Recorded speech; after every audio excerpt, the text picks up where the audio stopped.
Era uma vez um menino chamado Napoleão Bonaparte, que nasceu em 15 de agosto de 1769 na ilha da Córcega, um lugar que fazia parte da França havia pouco tempo.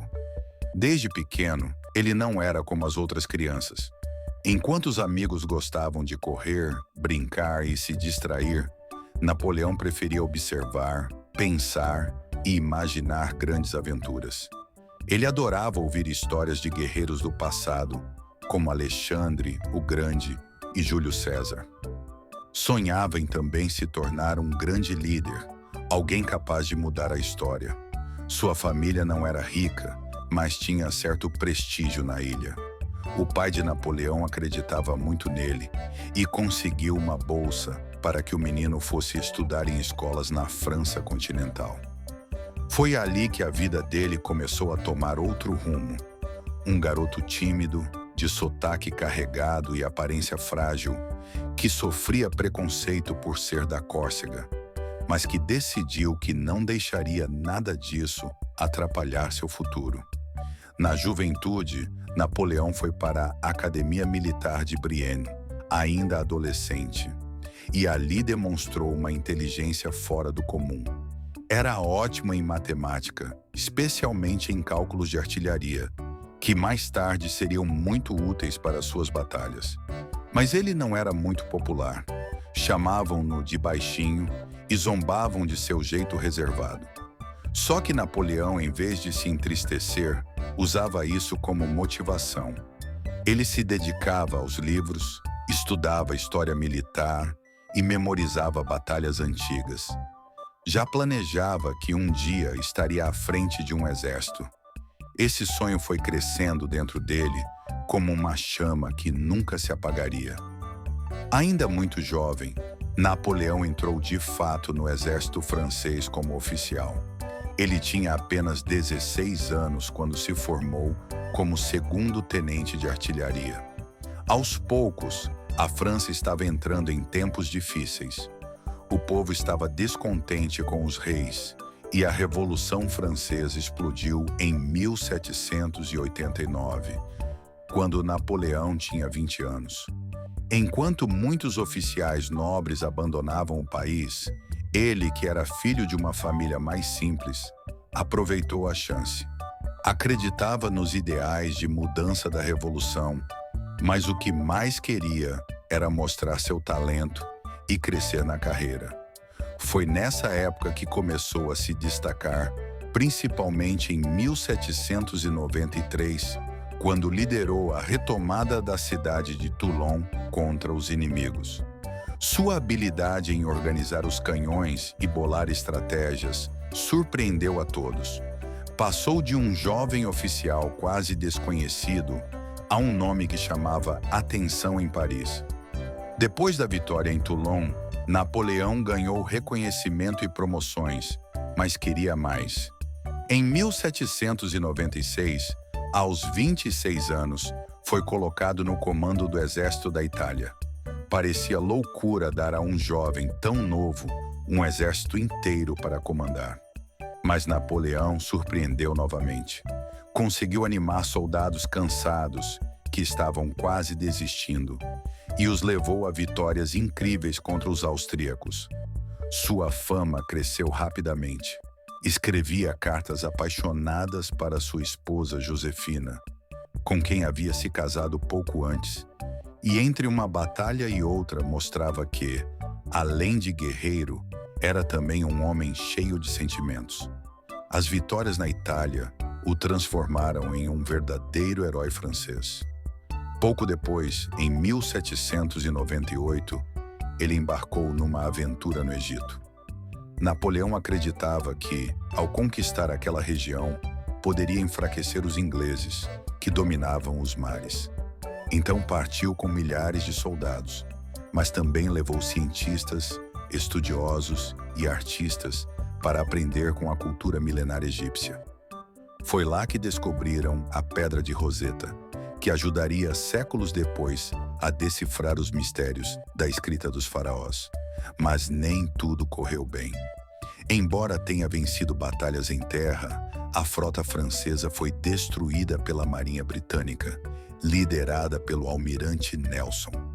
Mesmo assim, Napoleão voltou à França como herói, pois soube apresentar suas vitórias de maneira gloriosa. Ele sabia muito bem como usar não só a espada, mas também as palavras.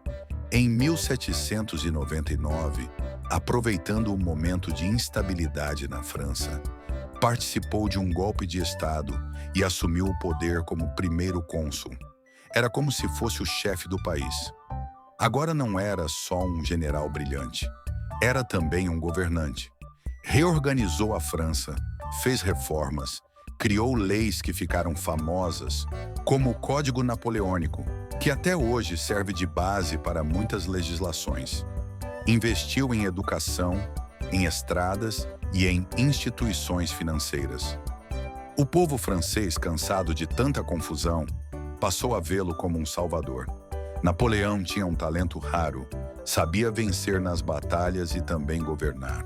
Ainda muito jovem, Napoleão entrou de fato no exército francês como oficial. Ele tinha apenas 16 anos quando se formou como segundo tenente de artilharia. Aos poucos, a França estava entrando em tempos difíceis.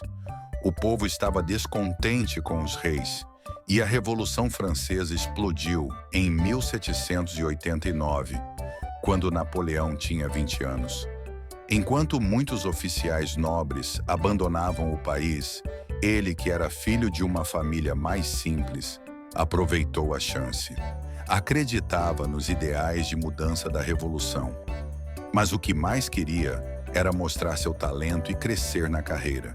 Foi nessa época que começou a se destacar, principalmente em 1793, quando liderou a retomada da cidade de Toulon contra os inimigos. Sua habilidade em organizar os canhões e bolar estratégias surpreendeu a todos. Passou de um jovem oficial quase desconhecido a um nome que chamava a atenção em Paris. Depois da vitória em Toulon, Napoleão ganhou reconhecimento e promoções, mas queria mais. Em 1796, aos 26 anos, foi colocado no comando do exército da Itália. Parecia loucura dar a um jovem tão novo um exército inteiro para comandar. Mas Napoleão surpreendeu novamente. Conseguiu animar soldados cansados, que estavam quase desistindo, e os levou a vitórias incríveis contra os austríacos. Sua fama cresceu rapidamente. Escrevia cartas apaixonadas para sua esposa Josefina, com quem havia se casado pouco antes.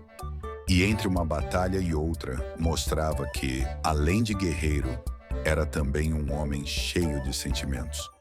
As vitórias na Itália o transformaram em um verdadeiro herói francês. Pouco depois, em 1798, ele embarcou numa aventura no Egito. Napoleão acreditava que, ao conquistar aquela região, poderia enfraquecer os ingleses, que dominavam os mares.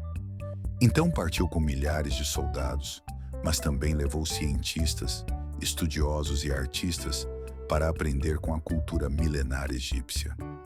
Foi lá que descobriram a Pedra de Roseta, que ajudaria séculos depois a decifrar os mistérios da escrita dos faraós. Mas nem tudo correu bem.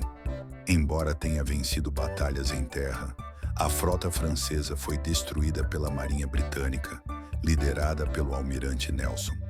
Mesmo assim, Napoleão voltou à França como herói, pois soube apresentar suas vitórias de maneira gloriosa.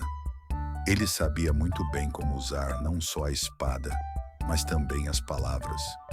Em 1799, aproveitando o momento de instabilidade na França, participou de um golpe de Estado e assumiu o poder como um primeiro cônsul. Era como se fosse o chefe do país. Agora não era só um general brilhante, era também um governante. Reorganizou a França, fez reformas, criou leis que ficaram famosas, como o Código Napoleônico, que até hoje serve de base para muitas legislações. Investiu em educação, em estradas e em instituições financeiras. O povo francês, cansado de tanta confusão, passou a vê-lo como um salvador. Napoleão tinha um talento raro. Sabia vencer nas batalhas e também governar. Em 1804, deu um passo ousado e se coroou o imperador da França. A cena foi impressionante. Na Catedral de Notre-Dame, em Paris, diante do Papa, Napoleão pegou a coroa com suas próprias mãos e a colocou em sua cabeça, mostrando que não devia seu poder a ninguém. O Império Napoleônico começava ali. Durante anos, derrotou várias coalizões de países europeus que tentaram pará-lo. As vitórias em Austerlitz e outras batalhas se tornaram lendárias.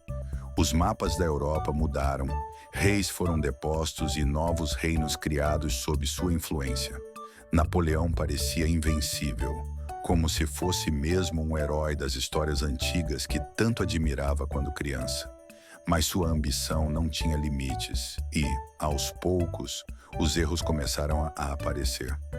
Ele tentou derrotar a Inglaterra, impondo bloqueios comerciais, mas não conseguiu. Pior ainda, decidiu invadir a Rússia em 1812. Foi sua campanha mais desastrosa. No início, partiu com um exército enorme, mas o inverno russo, a fome e as doenças destruíram suas tropas. Apenas uma pequena parte voltou para casa. O mito de invencibilidade começava a ruir.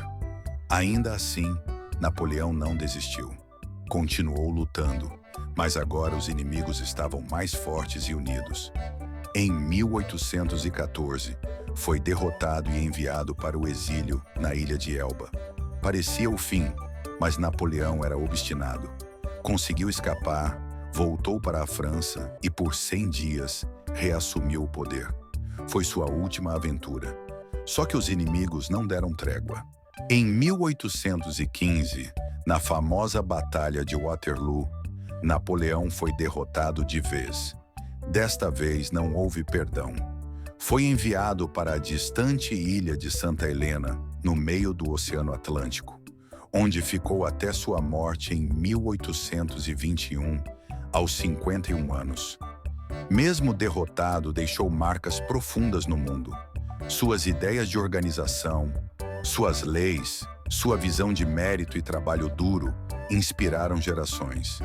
Para alguns foi um tirano, para outros um gênio. Mas todos concordam que ele foi um homem que mudou a história.